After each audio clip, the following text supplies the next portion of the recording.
嗰陣時喺泰國，我哋一齊食飯，佢叫佢放有啲啤酒汽水，一揸啤酒，揸個汽即係嗰啲汽水嗰啲酒樽，一個手指咁放。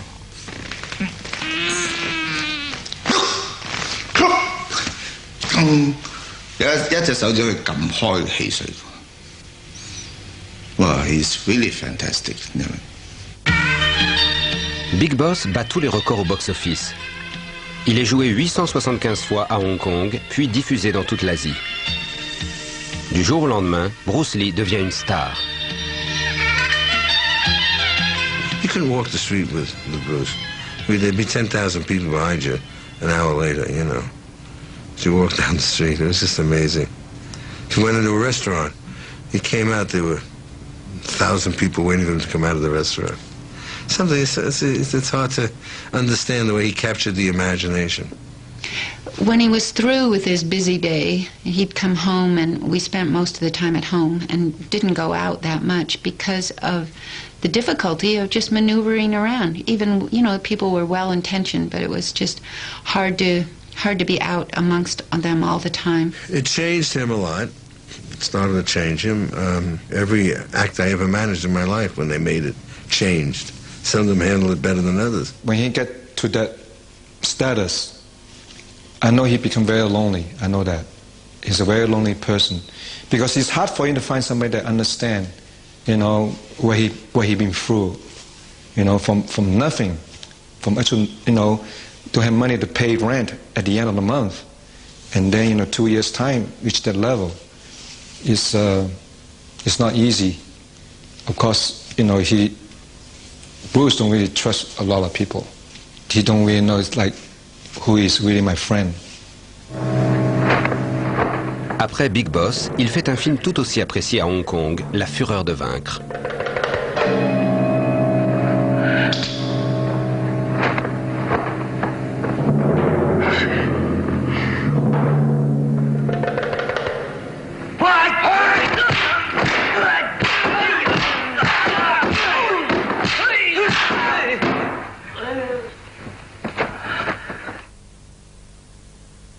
Souhaitant de plus en plus faire les choses à sa manière, il décide ensuite de réaliser un film lui-même et part à Rome pour tourner La Fureur du Dragon. La séquence avec Chuck Norris dans le Colisée est aujourd'hui une scène d'anthologie.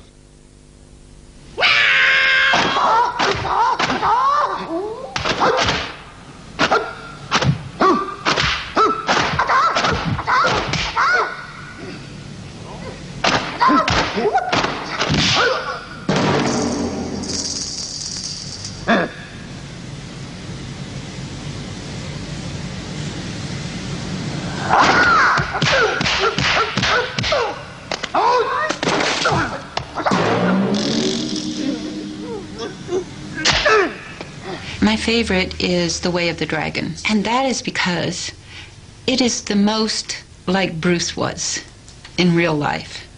He has that kind of impish nature in some parts in the film. That kind of comedic sense comes through. The kind of cute guy cutting up, you know, I just really like that. Because that's the way he was in real life often, you know. So, and besides, that was his baby, that film, because he wrote it, he directed it, did the fight choreography, the whole thing. Ce troisième film confirme son statut de superstar à Hong Kong. Mais son nom reste presque inconnu en Amérique, et il attend avec impatience une occasion de revenir à Hollywood.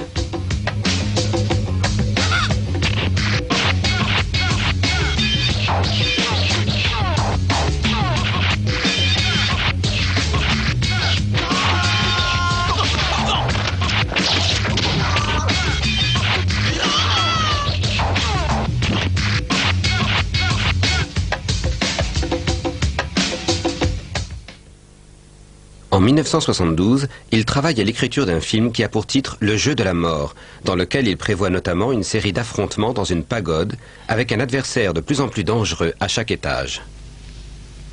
Et quand son ami Karim Abdul-Jabbar, célèbre joueur de basket américain, vient le voir à Hong Kong, il lui fait tourner une scène de combat. L'Américain fait plus de 2 mètres, tandis que Bruce Lee mesure 1,73 m.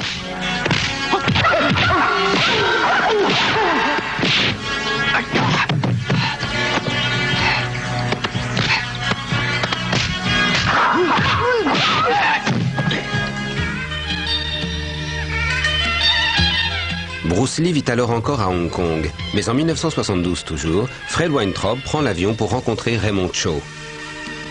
Ensemble, ils négocient le contrat qui fera de l'acteur une star en Amérique.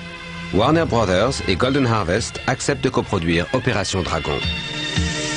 Most Hollywood major studios would not entrust the job of producing the film by us or by any outsider for that matter. They would want to send their own people, the whole unit and all that. And we said no, we can handle it. We've already made many films, including 2.5 of Bruce films.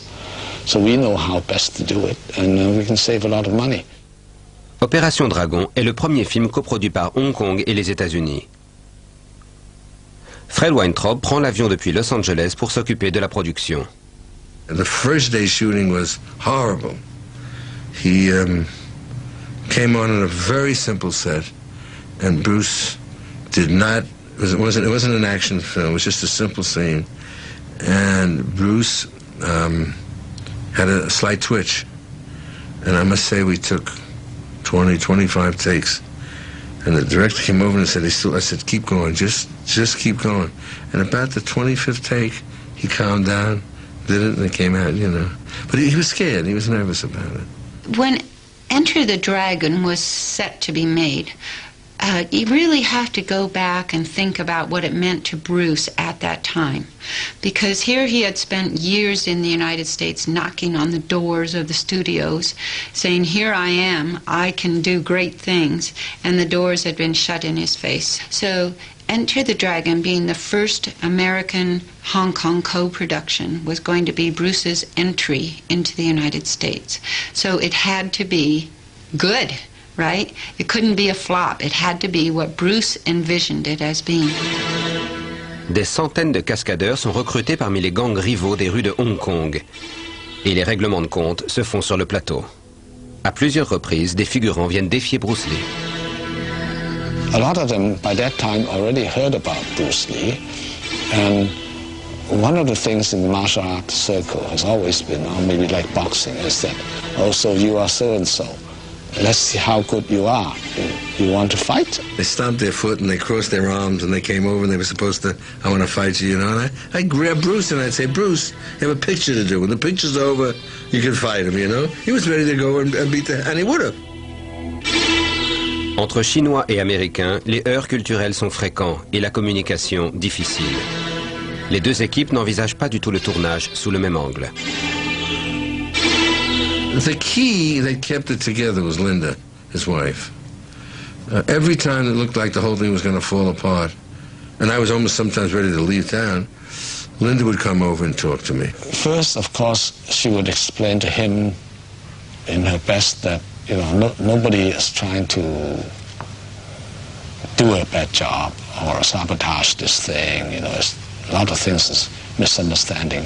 You don't have to take this very seriously. And then she would talk to the other people, the other side, and sometimes come to me with a problem.